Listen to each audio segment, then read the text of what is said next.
I'm going to do this one in a filter because I look rough right now. My eyes are real red and been watering all morning, makeup smeared. I just haven't got to go fix it yet. But anyway, news here in the Atlanta metro area. They're saying we're going to get like a major ice storm this weekend, Saturday and into Sunday. And they're talking like major power outages and, whatnot. And they're talking about like heavy freezing rain this weekend. And we needed a few things from the grocery store, not because we're talking about an ice storm, because we just needed them. So my husband went ahead and left to go to the grocery store to get what we needed now before everybody raids them and the shelves are empty. Because we like legit need bread and milk. I don't have much milk left, and I eat cereal for breakfast pretty much every morning. Unless, of course, he gets up and he cooks, like bacon and eggs or something. But yeah, I don't mind snow. Matter of fact, I would love to see a good snow, but not an ice storm. No, the last one that I can remember, like what I would consider a major ice storm, I think was around 2000. Because I remember us venturing out in it, which we shouldn't have done, but we did, and driving down the road, and the road was okay. I mean, there were some slick spots, but because we live right off a major road, just they treat, and we made it down to the Waffle House, and I remember we went down there and got a ham and cheese omelet plate scattered light during the ice storm that year. But there's one that I hear about that I don't remember because I was just a wee little baby. But that was like a major ice storm back in 1973 here in the southeast that even my grandmother used to talk about when I was little. Talk about how bad it was, and they were out of power for a few weeks.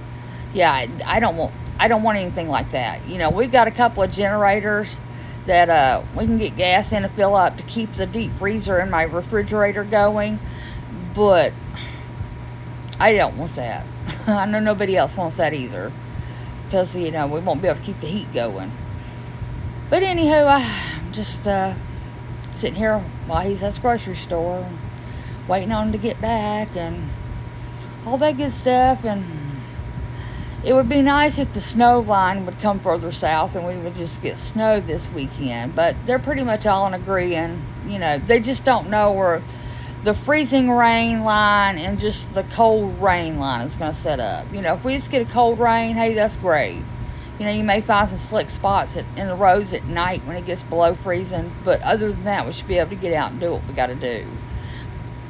But the freezing rain line right now is going pretty much all the way down into central Georgia. And if that's how it sets up, and they're showing like the heaviest freezing rain right over, the Birmingham area over into the metro Atlanta area, that's the setup, then we may have some problems and be without power for a little bit. But again, I hope not. Hope not. And I bet the snow's going to be so pretty up in the Smoky Mountains this weekend. It's a lot of snow, but I bet it's going to be so pretty. I would love to be able to hike up to that LeConte Lodge and stay up there during the winter, but that'll never happen. That was on my bucket list, though, several years back. That was before neuropathy and cancer entered my life. And my neuropathy's real bad, speaking of that. I've been told two different things. I've been told my nerves can regenerate, but that it'll happen very slowly and it could take several years. But then you have other people say that there's absolutely no cure, that it will never get any better. But I personally think it's gotten better. I can at least get up and walk a little bit now, stand at my stove and, fix a sandwich or something. I can't stand there very long and cook a big dinner. I have to sit down.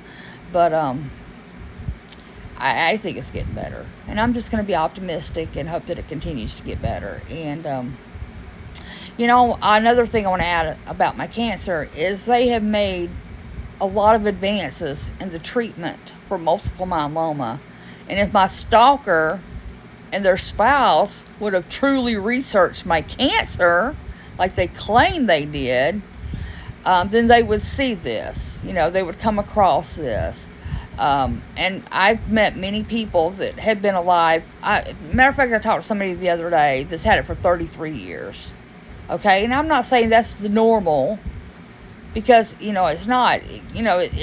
affects everybody differently, and everybody responds differently to the treatments. And there's some people that are much higher risk with it than others.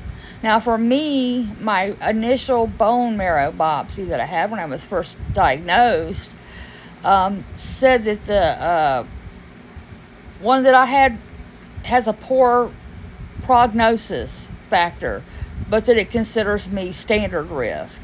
So I don't know. This is poor prognosis and standard risk.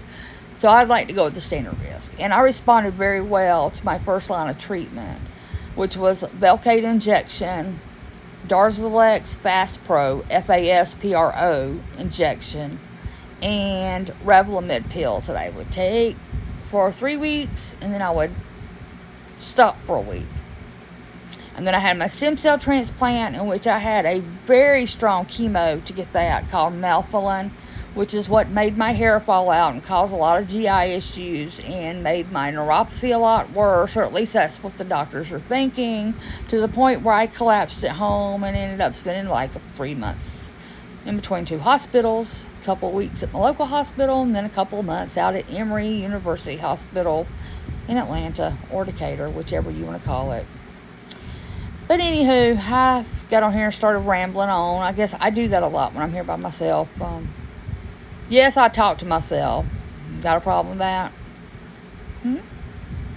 Anyway, hopefully today will be a quiet day on the stalker front. It is now 9 o'clock and nothing, but it was the same way yesterday. And then bam, all of a sudden they started again. Like if they would shut up and just not even comment to me, I wouldn't say anything at all back. But when you keep on and keep on and keep on, like they're talking about, well, I keep making new accounts because Tom blocked me. Okay, he blocked you for a reason. A reason. It doesn't mean go make a new account so you can continue. That's just not normal. Normal people just don't do what this man's been doing. They just don't. And he can talk bad about me all he wants. He don't know me from a hill of beans. But I've seen enough about him to get a pretty good idea. And he's also talked to women like this, the way he's talked to me. He's done the same thing over on Facebook. A little quick search, and you can find it. But anyway, y'all, I hope you all have a great Tuesday. And anybody else, in like the line of the snowstorm, ice storm that's coming. Obviously, yes, because I think a lot of us will be. Hopefully we won't lose power. We'll be able to still chat and see how everyone's doing. All right, bye for now.